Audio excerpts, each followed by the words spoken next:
Hey guys, Micah from Black Bear Custom Kydex. I have a video today for you on a Stanley Hatchet. It's an old school one, back when I believe it would have been, if I'm not mistaken, this would have been like a drop forge.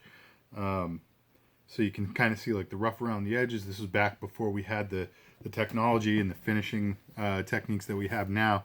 But this one is going to someone very, very special to me. So I used to be a musician by trade, and when I went to school for music, this woman was my trumpet teacher. And so over the years, we've just been very close, and every so many months, I'll try to drop a line in and see how she's doing, and we catch up and all that. And now with all this Corona madness going on, of course, her job's been affected by it. She's an orchestral trumpet player as well, so um, you know, so she's dealing with that whole side of things, but.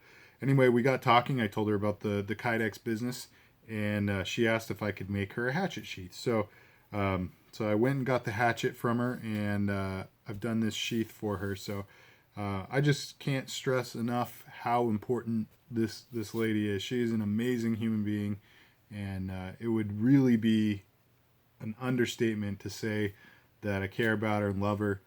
She's everything that I aspire to be, and has influenced me as a person, and in just so many ways. So she's a mother. She's a great musician. She's talk about someone who has dealt with adversity and overcome it. Her discipline, just everything about her, man. She is just such a great human being, and I couldn't be more honored to have gotten to know her and be her friend and been her student. So it is a true honor for me to give this to her. So she gave me this hatchet to work on. This was her dad's hatchet back when he was in the Boy Scouts. So I don't know exactly the timeline that we're talking about, but you can definitely see the age on this thing. It's got a nail puller on the back, so it's really cool. This is a very unique thing you don't see much of nowadays. She asked me if I could make a hatchet collar as well as a sheath for it, and I sent her some different options and pictures of stuff I had done, and she liked the leather look. So what you're looking at here, this is my first attempt at a leather hatchet collar. I've done one other hatchet collar before this, and it was Kydex. It was a leather print Kydex, the Raptor, I think. If you guys are familiar, there's two types of Kydex that look like leather. There's True Hide, which is my favorite, and then there's the Raptor prints. And so Raptor, I used a Raptor sheet, made a hatchet collar similar to this. Long story short. So anyway, this is my first attempt at a leather one. I think it came out pretty good. It took a couple attempts. I scrapped a few pieces trying for it, but I think I got it. What you're looking at here is a single layer of leather. The stitching is aesthetic. I did it for two reasons. Number one, because I think it looks nice. It just kind of adds a little bit to this piece, but also because it sort of stiffens up the edges of the leather and makes it, it just makes it all kind of grip along the handle a little better. On the back here, it's like a square leather lace that I used to tie this off, and I was super pleased and surprised with how well this stuff just holds once you tighten it down. It doesn't require any kind of knot or whatever, and the knots with something this thick are very, very bulky. So what I've done is just kind of run the lace in a certain symmetrical pattern down through the holes that I created, and then the ends of it are just kind of dangling loose here. But I assure you, this thing is on there very, very snug. I'm incredibly pleased with it, and this is a project that I would really like to repeat. So if anybody is interested in hatchet sheath as it is, and you would like a leather hatchet collar, I'm definitely looking to work with these a little bit more and try to get my leather chops together to do stuff like this more often. I really enjoy it. I just think it looks really nice. It feels great in hand. It adds an amazing amount of grip, and of course does do some to protect your handle as well. All right, so as far as the sheath itself goes, this was actually a bit of a challenge. It took longer than I thought it was going to. Hatchet sheaths usually don't take me all that long to do. They do have a lot of surface area to cover all the way around as far as finish work is concerned, so usually it does take longer than just a simple knife sheath would. They also have a lot of unique challenges in terms of how they fit, the retention, getting a clean draw, etc. So with this one, what I did, I was just looking at this, and you guys know what I'm doing now with clay, molding props and all that. So what I did with this was I formed the hatchet collar first, because I knew that when I formed the Kydex over this, I didn't want there to be any kind of dispute for space between the collar and the sheath. I didn't want there to be any issue there. So I made sure to get the collar on there before pressing the sheath. But this area here was a huge concern for me, both in terms of Kydex molding too far into this space underneath the nail puller, as well as the obvious issue of the nail puller itself maybe kind of digging a trench in the Kydex, the wall of the Kydex, and wearing that out. So I knew I had to create some kind of molding prop there. So what I did, after I got this collar on here, I wedged a little bit of clay up in there. Actually, I did the clay before the collar, and then I just sanded it down to fit. But I wedged a little ball of clay up in there, and then gently kind of worked it out so it would still have the same shape, and then I baked it. So now this is a solid piece of ceramic, essentially. And you can see it just kind of fits right up in there, like so. And then I took, can't remember which piece I did it with. I think it was this piece.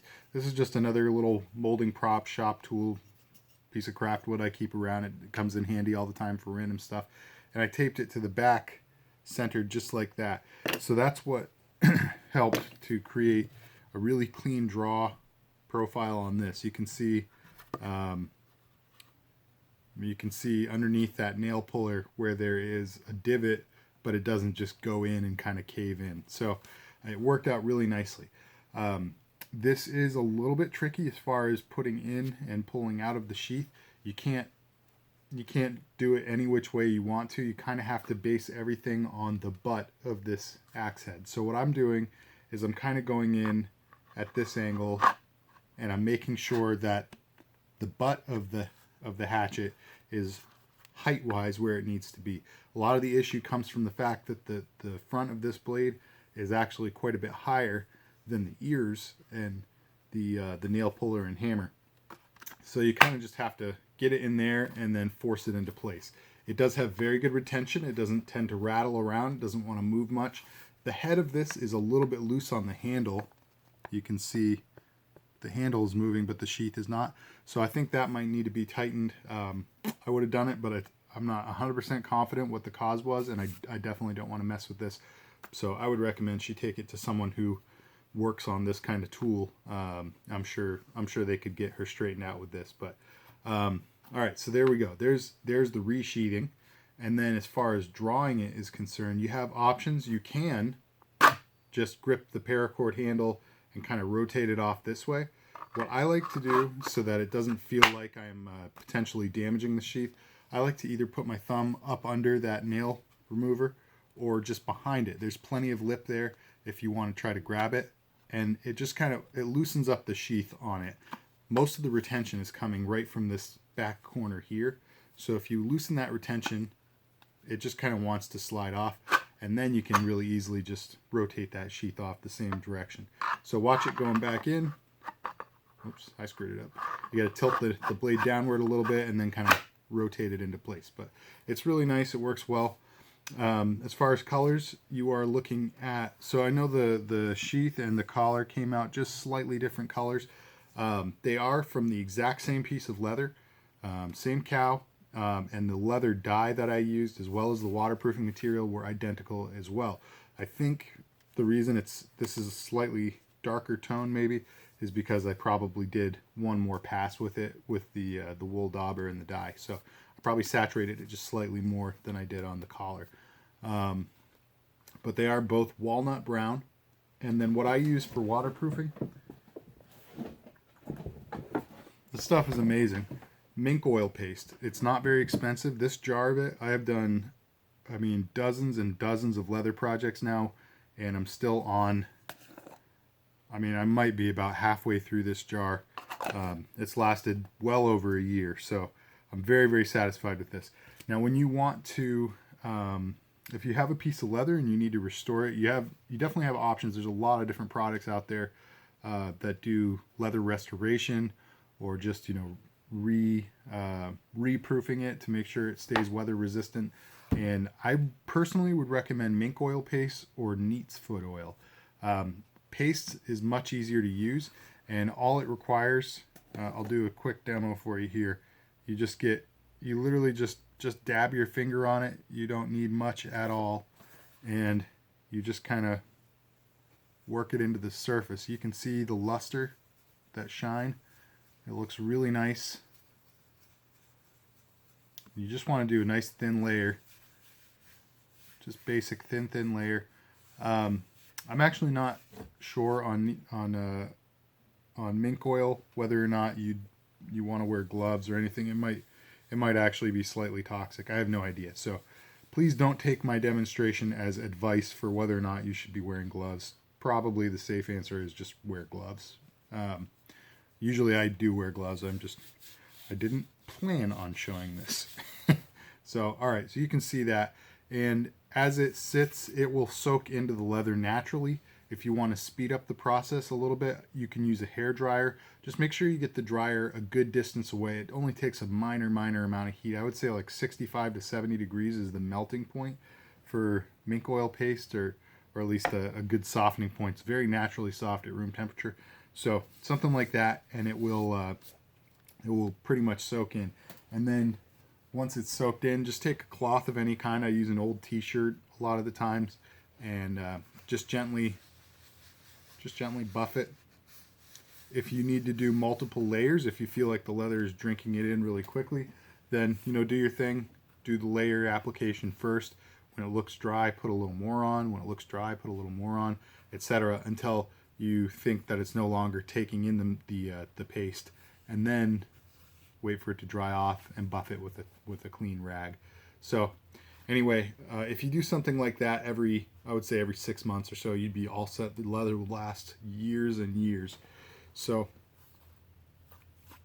all right, I think that's it for this video. I'm out of things to say about it. Black Kydex underneath leather, in case that was unclear. I don't think I said that before, but so you're looking at a full black Kydex sheath in 093, and a desert tan paracord handle, black leather lace, walnut brown dye, and mink oil paste as the waterproofer. So I'm really proud of this thing. I think it came out great, and I can't wait to get this to her and see how she likes it. So guys, if you like this video, if you like this sheath, hit that like button. Tell me what you think of the hatchet collar and of hatchet collars in general. Do you like them? Do you not like them? Pros, cons. I can't really think of any cons, to be honest, but if you can, definitely hit that down in the comment section. And I really appreciate you guys tuning in. And yeah, all right guys, I appreciate it. Stick around for the next video. God bless.